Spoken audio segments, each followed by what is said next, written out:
जी हाँ, नमस्कार साथियों, स्वागत है आप सभी का टुडे रोजगार के इस यूट्यूब प्लेटफॉर्म पर। प्यारे साथियों, महाराजा गंगा सिंह यूनिवर्सिटी के लिए सेमेस्टर थर्ड के तमाम साथियों के लिए हमारे यूट्यूब चैनल टुडे रोजगार के ऊपर लगातार क्लासेज आपको देखने को मिल रही है। हिंदी साहित्य की भी क्लासेज हमारी लगभग आपकी जो है 9 से 10 क्लास हो चुकी है। एक महामैराथन जो कि 3 घंटे की हमने जो है आपके लिए लगाई थी, और उस क्लास के अंदर से जो है लगभग आपका पेपर जो है छपने वाला है। और आज हम शुरू कर रहे हैं भारत के इतिहास यानी हिस्ट्री ऑफ इंडिया के थर्ड क्लास के अंदर जो है परिवर्तित पाठ्यक्रम के अनुसार ये क्लासेज आपको दी जा रही है। और इन क्लासेज के अंदर आपके जो है हमारे जो है एमसीक्यू और आपके जो है रेगिस्तान वाले क्वेश्चन कंप्लीट हो चुके हैं। आज की इस क्लास के अंदर हम कवर करेंगे जो आपके शॉर्ट क्वेश्चन यानी लघुत्तरात्मक क्वेश्चन है, उनको इस क्लास के अंदर कवर करने वाले हैं। इससे पहले थर्ड सेमेस्टर के तमाम साथियों के लिए यहाँ पर सूचना है, जिन भी साथियों को यहाँ पर जो है नोट्स चाहिए वो यहाँ पर दिए गए व्हाट्सअप नंबर 9602977341 पर आपको मैसेज करना है। आपको थर्ड सेमेस्टर के जितने भी स्टूडेंट हैं उनको यहाँ पर नोट्स से मिल जाएंगे। हमारे पास जो है हिंदी साहित्य के, भारत का इतिहास के, अनुसंधान पद्धति शास्त्र यानी रिसर्च मैथोलॉजी के, प्राथमिक कंप्यूटर अनुप्रयोग एलिमेंट्री कंप्यूटर एप्लीकेशन के नोट्स यहाँ पर देखने को मिल जाएंगे। जिस भी स्टूडेंट को नोट्स की ज़रूरत है वो हमारे दिए गए व्हाट्सअप नंबर से कांटेक्ट करिएगा, आपको नोट्स है वो मिल जाएंगे। और हमारे टुडे रोजगार के नाम से टेलीग्राम चैनल है, उसको भी जो है ज्वाइन कर लीजिएगा, वहाँ पर भी समय समय पर आपको अपडेट दी जाती है। तो शुरू करते हैं आज की इस क्लास को। तो गाइज, आज की इस क्लास के अंदर हम बात करेंगे लघुत्तरात्मक प्रश्नों की, जिनकी उत्तर सीमा आपके 200 शब्द रहने वाले हैं। तो चलिए क्लास को स्टार्ट करते हैं। प्रश्न संख्या 1 है कि जो है कुतुबुद्दीन ऐबक ने जो है आपके तुर्की राज्य की स्थापना कब की थी। तो कब की थी, तो उत्तर यहाँ पर होगा कि कुतुबुद्दीन ऐबक ने जो है तुर्की जो राज्य था इसकी जो स्थापना की थी वो आपके 1206 ईस्वी के अंदर की थी। कब की, 1206 के अंदर की। और वह है वो गुलाम वंश के पहले सुल्तान थे। गुलाम जो वंश था इसके पहले जो सुल्तान माने जाते हैं वो कुतुबुद्दीन ऐबक ही माने जाते हैं, और जिन्होंने क्या की थी, दिल्ली सल्तनत की जो है नींव इनके द्वारा रखी गई थी। और ऐबक जो थे वो पहले एक गुलाम थे। ऐबक क्या थे, पहले एक गुलाम थे, और जो बाद में अपने जो है अपने स्वामी मोहम्मद गौरी के अधीन युद्ध में सेवा देने के बाद जो है स्वतंत्रता प्राप्त कर सके। और उन्होंने जो है भारत में जो है तुर्की साम्राज्य की क्या करी थी, स्थापना की। और जो एक महत्वपूर्ण और ऐतिहासिक घटना है वो कहलाई। और ऐबक का जो शासनकाल रहा है वो न केवल तुर्की राज्य की स्थापना के लिए महत्वपूर्ण रहा है, बल्कि इसने जो है भारतीय उपमहाद्वीप के अंदर जो है इस्लाम का भी क्या किया था, प्रसार भी इनके द्वारा किया गया था। नेक्स्ट यहाँ पर है कि कुतुबुद्दीन ऐबक ने अपने शासन में दिल्ली को अपनी राजधानी बनाया, और वहाँ कई महत्वपूर्ण जो है निर्माण कार्य भी किए। उन्होंने जो है कुतुब मीनार का जो निर्माण है वो प्रारंभ किया, और जो आज भी क्या है भारतीय जो वास्तुकला है उसका एक अद्वितीय उदाहरण के रूप में है वो देखा जाता है। अद्वितीय उदाहरण के रूप में क्या है देखा जाता है। और इसके अलावा मैं बात करूं तो इन्होंने है वो एक मस्जिद कुतुब मस्जिद का जो है निर्माण भी इनके द्वारा कराया गया, जो भारतीय इस्लामिक वास्तुकला का एक प्रमुख उदाहरण के तौर पर जाना जाता है। और ऐबक ने जो है अपने जो प्रशासन था उसको मजबूत करने के लिए जो है अपने जो सहयोगी थे उन सहयोगियों को जो है प्रमुख पदों के ऊपर क्या कर दिया, नियुक्त कर दिया, जिससे उन्होंने दिल्ली सल्तनत की जो शक्ति है उसको क्या किया, मजबूत किया और बढ़ाया। और उसकी जो प्राथमिकता थी वो क्या थी कि वह अपने राज्य के जो है भीतर जो है एक मजबूत जो प्रशासनिक जो तंत्र था उसको स्थापित करना चाहते थे। और ऐबक ने जो है अपने शासन काल के अंदर जो है भूमिकर और न्याय प्रणाली को जो है लागू किया, जिससे स्थानीय आबादी के साथ जो है उनके संबंध भी क्या क्या हो गए, काफ़ी मजबूत देखने को मिले।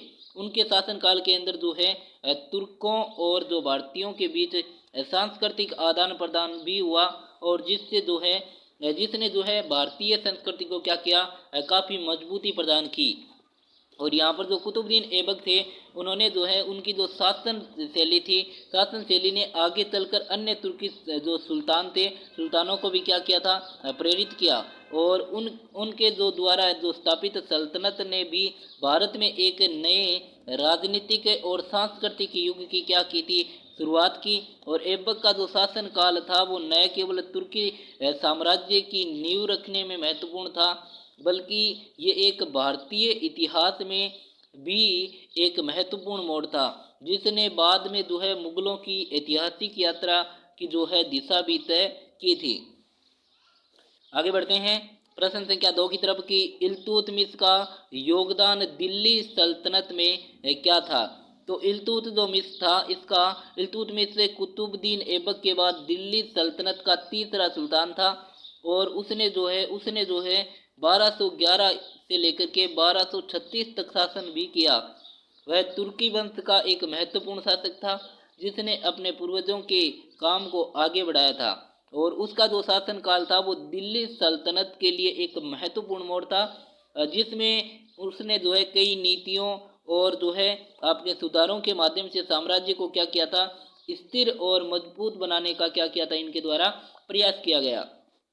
और इल्तुतमिश था उसने सबसे पहले अपने साम्राज्य की सीमाओं को क्या किया, बढ़ाया और कई क्षेत्रों को अपने अधीन किया।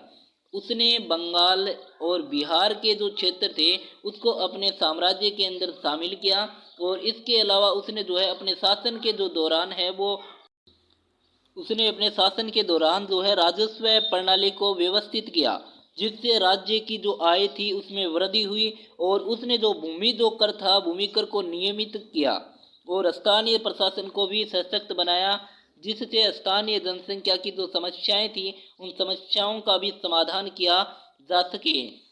आगे बढ़ते हैं कि एक महत्वपूर्ण सुधार की बात करें तो यहाँ पर एक महत्वपूर्ण सुधार के रूप में इल्तुतमिश ने जो है मनसबदारी प्रथा की शुरुआत की और जिससे सैन्य और प्रशासनिक अधिकारियों की क्या होती है, नियुक्ति की और व्यवस्थित किया गया।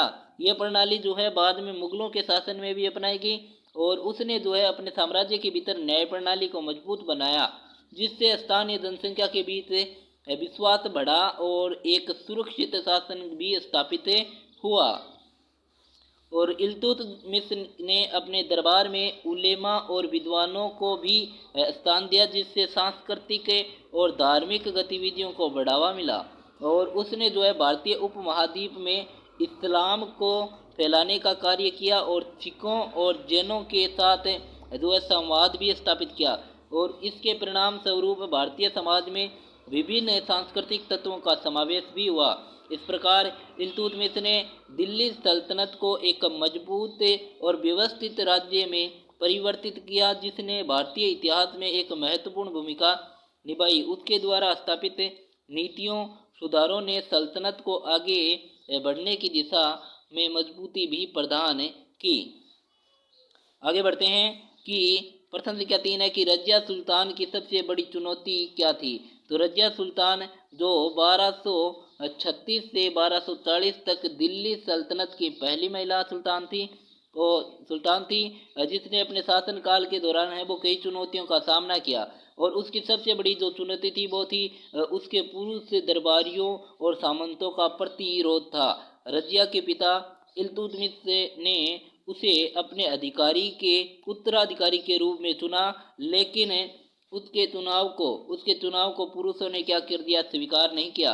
भारतीय समाज की पारंपरिक सोच और पुरुष प्रधान व्यवस्था ने जो रजिया है उसके लिए सत्ता हासिल करना कठिन बना दिया। उसके बाद क्या होता है कि उसके शासन में सबसे पहले उसे अपनी शक्ति को मान्यता दिलाने के लिए संघर्ष करना पड़ा और उसके बाद है वो दरबार में कई पुरुष सामंत उसकी योग्यता और क्षमता को स्वीकार नहीं करते थे, वे उसके प्रति सम्मान का भाव नहीं रखते थे और उसका जो नेतृत्व करने का प्रयास भी करते थे। इसके कारण उसे जो है कई विद्रोहों का सामना करना पड़ा, जिसमें उसके ही दरबारी शामिल थे। आगे है कि दूसरी चुनौती ये थी कि साम्राज्य के जो भीतर अस्थिरता और विद्रोह हुआ था, उसके अंदर रजिया ने जो है उत्तर भारत के कुछ क्षेत्रों में विद्रोहियों का सामना किया और जिससे जैसे कि पंजाब और हरियाणा की हम बात करते हैं, विद्रोहियों ने जो है उसे कमज़ोर बनाने का प्रयास किया और उसके शासन की जो वैधता है उस पर सवाल उठाया। उसने जो है अपने अधिकार को बनाए रखने के लिए जो है बल का प्रयोग किया, लेकिन इसे जो है पुरुषों के खिलाफ उठाई गई एक महिला की आवाज़ के रूप में देखा गया। और साथ ही रजिया को दिल्ली सल्तनत के बाहर भी चुनौतियों का सामना करना पड़ा। तुर्की साम्राज्य के अन्य साम्राज्य जैसे कि मुगल और उसके शासन को चुनौती देने के लिए जो है तत्पर थे। रजिया को अपनी सीमाओं की रक्षा करनी थी, जो उसके लिए भी एक कठिन कार्य था। रजिया ने जो है अपने शासन के दौरान जो है अपने राजनीतिक कौशल रणनीतियों का उपयोग करते हुए इन चुनौतियों का क्या किया सामना किया और वह एक सक्षम नेता साबित हुई। लेकिन अंततः क्या होता है कि 1240 के माह एक विद्रोह के दौरान उसे हरा दिया गया और उसके बाद उसकी हत्या कर दी गई। उसकी जो मृत्यु ने साबित किया कि महिला नेतृत्व को भारतीय समाज में स्वीकार नहीं किया जा रहा है। और रजिया सुल्तान की कहानी ने भारतीय इतिहास में नारी की जो भूमिका को एक नया दृष्टिकोण प्रदान किया, जो कि आज भी एक विचारणीय है।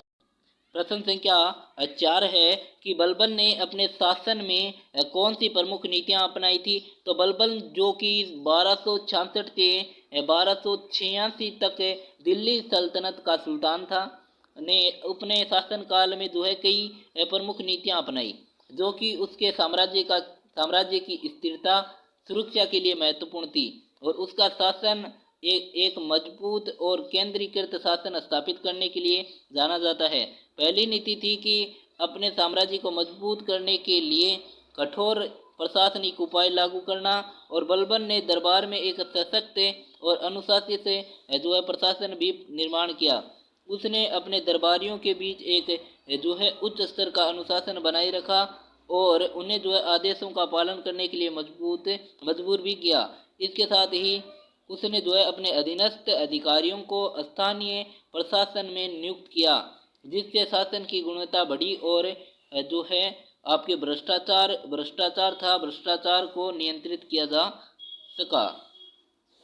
दूसरी नीति थी कि बलबन ने जो है अपने शासन में जो है गुलाम वर्ग को बढ़ावा दिया और उसने इस वर्ग को विशेष स्थान दिया और उन्हें महत्वपूर्ण पदों पर नियुक्त किया। ये नीति उसे अपने दरबार में असंतोष और विद्रोह को नियंत्रित करने में मददगार साबित हुई। और उसने जो है अपने सैन्य बल को मजबूत करने के लिए भी गुलाम सैनिकों का प्रयोग किया, जिससे उसकी सेना और भी सशक्त हुई। एक और प्रमुख नीति की बात करें, नीति थी बलबन ने एक कठोर कानून व्यवस्था भी स्थापित की थी और उसने जो है अपने शासन के दौरान सशक्त दंड व्यवस्था भी लागू की, जिससे वह अपराधों को नियंत्रित कर सका। बलबन ने जो है आपके गजनवी नामक दंड की नीति को लागू किया, जिससे उसे अपनी शक्ति को बनाए रखने में मदद मिली। इसके अलावा उसने जो है न्याय की प्रक्रिया को भी व्यवस्थित किया, जिससे लोगों का जो विश्वास था वो उसके शासन पर बना रहा। बलबन की जो धार्मिक नीति भी महत्वपूर्ण थी और उसने जो है इस्लाम को एक सशक्त धर्म के रूप में पेश किया, इस्लामिक कानूनों को लागू किया।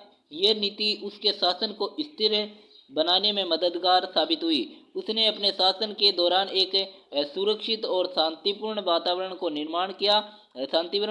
निर्माण किया, जिससे व्यापार और वाणिज्य को बढ़ावा मिला।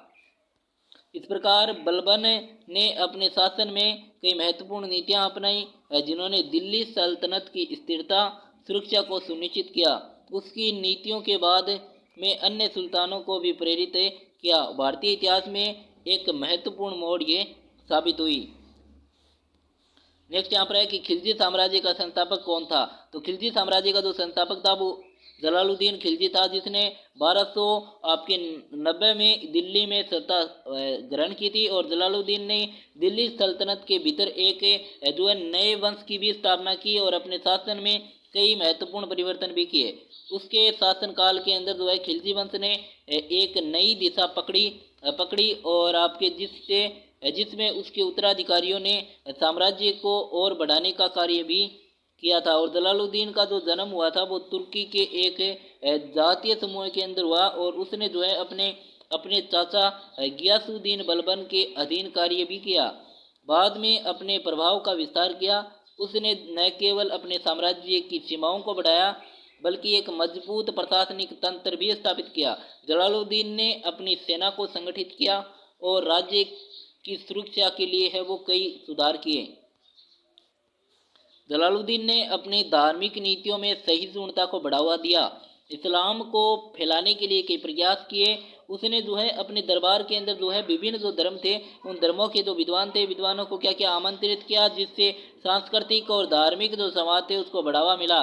जलालुद्दीन का शासनकाल शांतिपूर्ण रहा और लेकिन उसकी जो मृत्यु हुई उसके बाद उत्तराधिकारी अलाउद्दीन खिलजी ने साम्राज्य को एक नए नए आक्रामक मोड़ की तरफ ले गए और ले जाने का कार्य इनके द्वारा किया गया। अलाउद्दीन जो खिलजी था उसने जो है अपने शासन में जलालुद्दीन की नीतियों को आगे बढ़ाया, लेकिन उसने साम्राज्य का आकार और शक्ति बढ़ाने के लिए अधिक कठोर उपाय अपनाए। उसकी रणनीतियों ने खिलजी साम्राज्य को एक महत्वपूर्ण सैन्य शक्ति बना दिया। इस प्रकार देखा जाए तो जलालुद्दीन खिलजी का जो योगदान है वो न केवल दिल्ली सल्तनत के स्थापना के लिए महत्वपूर्ण था, बल्कि उसने भारतीय महाद्वीप में तुर्की संस्कृति राजनीति को भी एक नई दिशा प्रदान की। और उसकी जो नीतियों और दृष्टिकोण के अंदर देखा जाए तो खिलजी साम्राज्य की नींव रखी, जो कि बाद में अलाउद्दीन खिलजी के नेतृत्व में और विकसित हुआ। प्रश्न संख्या 6 की तरफ बढ़ते हैं। प्रश्न संख्या 6 है कि अलाउद्दीन खिलजी ने दक्षिण भारत में कब तक आक्रमण किया था। तो अलाउद्दीन जो खिलजी था उसने दक्षिण भारत में आक्रमण का जो आरंभ किया था वो 1296 के अंदर किया और ये जो सिलसिला है वो 1311 तक जारी रहा। उसके शासनकाल के अंदर दक्षिण भारत की विजय ने खिलजी साम्राज्य को एक नए स्तर पर पहुंचाया। अलाउद्दीन खिलजी ने अपने राजनीतिक उद्देश्यों को पूरा करने के लिए जो है दक्षिण भारत के राज्यों पर के खिलाफ है वो अभियान शुरू किया था और योजना बनाई थी और उन्हें सफलतापूर्वक क्या किया था, अंजाम दिया था। और पहला बड़ा आक्रमण की बात करें तो 1296 के अंदर इनके द्वारा किया गया था, जो कि अलाउद्दीन खिलजी ने कर्नाटक के होयसालों पर किया था। और ये हमला जो है इसके बाद 1306 में उसने जो है आपके 1306 के अंदर जो है आपके द्वार समुद्र पर आक्रमण किया और उसे अपने साम्राज्य में शामिल कर लिया। अलाउद्दीन का एक प्रमुख क्या लक्ष्य था कि दक्षिण भारत के धनी राज्यों को जीतना, ताकि साम्राज्य की आर्थिक स्थिति भी मजबूत किया जा सके। और अलाउद्दीन ने जो है 1310 में मुदेर के सुल्तान पर आक्रमण किया और उसे भी अपने अधीन कर लिया और संप्रभुता में शामिल किया। इस प्रकार उसने जो है दक्षिण भारत में अपने साम्राज्य का क्या किया, विस्तार किया और इस क्षेत्र को खिलजी साम्राज्य का हिस्सा बना लिया गया। और इस आक्रमण ने न केवल दक्षिण भारत में खिलजी साम्राज्य के प्रभाव को बढ़ाया, बल्कि उसने व्यापारिक मार्गों पर भी नियंत्रण स्थापित किया। अलाउद्दीन ने जो है दक्षिण भारत के विभिन्न सांस्कृतिक और आर्थिक जो संसाधन थे उनको लाभ उठाया और जिससे उसके साम्राज्य को एक नई आर्थिक शक्ति भी मिली। अलाउद्दीन के दक्षिण भारत के आक्रमणों ने दिल्ली सल्तनत को एक महत्वपूर्ण सैन्य शक्ति बना दिया। उसके द्वारा स्थापित रणनीतियों ने आने वाले सुल्तानों के लिए एक मॉडल प्रस्तुत किया। इस प्रकार अलाउद्दीन खिलजी का दक्षिण भारत में आक्रमण एक महत्वपूर्ण ऐतिहासिक घटना थी, जिसने जो है भारतीय इतिहास को एक नई दिशा भी प्रदान की। प्रश्न संख्या 7 है कि खिलजी साम्राज्य का आर्थिक नियंत्रण कैसा था। तो खिलजी साम्राज्य जो 1290 से लेकर के 1320 तक सक्रिय था, अपने आर्थिक नियंत्रण को मजबूत करने के लिए कई प्रमुख नीतियां और उपाय अपनाए। अलाउद्दीन खिलजी ने अपने साम्राज्य की आर्थिक स्थिति को स्थिर और सशक्त बनाने के लिए एक विस्तृत रणनीति है वो तैयार की थी। पहली और सबसे महत्वपूर्ण जो नीति थी, अनाज की कीमतों पर नियंत्रण किया गया। और अलाउद्दीन ने जो है बाजार में अनाज की कीमतों पर नियंत्रण करने के लिए बाजार नियंत्रण नीति भी लागू की थी और उसने अनाज के लिए अधिकतम मूल्य है वो निर्धारित कर दिया था, जिससे आम जन मानस में को है जो सस्ती दरों पर अनाज प्राप्त हो सके। इससे न केवल गरीबों को राहत मिली, बल्कि ये भी सुनिश्चित किया गया कि कृषि उत्पादन को बढ़ावा मिले। दूसरी जो नीति थी वो थी राजस्व संग्रहण में सुधार। तो खिलजी साम्राज्य ने राजस्व प्रणाली को व्यवस्थित किया, जिससे स्थानीय जमींदारों किसानों से जो है कर संग्रह में जो है वृद्धि हुई। अलाउद्दीन ने कर की दरों को निर्धारित किया और सुनिश्चित किया कि एक समान न्याय संगत हो। और उसने जो है भ्रष्टाचार को नियंत्रित करने के लिए अधिकारियों पर कड़ी नजर रखी, उसके कार्यों का मूल्यांकन भी किया। खिलजी साम्राज्य ने व्यापार और वाणिज्य को बढ़ावा दिया और उसने व्यापारिक मार्गों पर क्या किया, नियंत्रण स्थापित किया, विदेशी व्यापार को प्रोत्साहित किया। और इस नीति के अंतर्गत क्या होता है कि अलाउद्दीन ने आपके वाणिज्यिक स्थल थे उनकी सुरक्षा भी क्या की, प्रदान की, और जिससे व्यापारिक सुरक्षा थी, सुरक्षा के रूप में अपने माल का व्यापार कर सकें। व्यापारी है वो सुरक्षित रूप से अपने माल का क्या कर सके, व्यापार कर सके। अंत में क्या होता है, खिलजी साम्राज्य ने अपने सैन्य खर्चों को नियंत्रित किया और उसने सेना के लिए आवश्यक वस्तुओं का उत्पादन स्वयं ही करने का प्रयास किया, जिससे उसे विदेशी वस्तुओं और सामानों पर निर्भरता है वो कम हो गई। इस प्रकार खिलजी साम्राज्य का आर्थिक नियंत्रण विभिन्न नीतियों के माध्यम से स्थापित किया गया, जिससे साम्राज्य की स्थिरता और विकास को सुनिश्चित किया। अलाउद्दीन खिलजी की आर्थिक नीतियां आज भी अध्ययन का विषय है और भारतीय इतिहास में एक महत्वपूर्ण स्थान भी रखती है। प्रश्न संख्या 8 है कि मोहम्मद तुगलक ने कौन से महत्वपूर्ण प्रयोग किए थे। तो मोहम्मद तुगलक था, उसने 1324 से 1351 तक दिल्ली सल्तनत का सुल्तान रहा। अपने शासनकाल के अंदर कई महत्वपूर्ण प्रयोगों और सुधारों के लिए जाना जाता है। उसने नवोन्मेषी नीतियां अपनाई जो भारतीय इतिहास में एक महत्वपूर्ण स्थान भी रखती है। एक प्रमुख प्रयोग था जिससे सिक्कों का परिवर्तन। तुगलक ने स्वर्ण और चांदी के सिक्कों के स्थान पर तांबे के सिक्कों का प्रचलन शुरू किया। ये एक कदम आर्थिक स्थिति को सुधारने और प्रशासनिक खर्चों को कम करने के उद्देश्य से उठाया गया था। हालांकि ये प्रयोग असफल रहा क्योंकि लोगों ने तांबे के सिक्के को स्वीकार नहीं किया। इससे भारी अर्थव्यवस्था थी। दूसरा था महत्वपूर्ण प्रयोग है दक्षिण भारत के अंदर राजधानी का स्थानांतरण करना। तो तुगलक ने अपनी राजधानी को क्या किया, दिल्ली से दक्षिण भारत के दीन पनाह है जो बाद में तुगलकाबाद के नाम से जाना गया और स्थानांतरित करने का निर्णय लिया गया।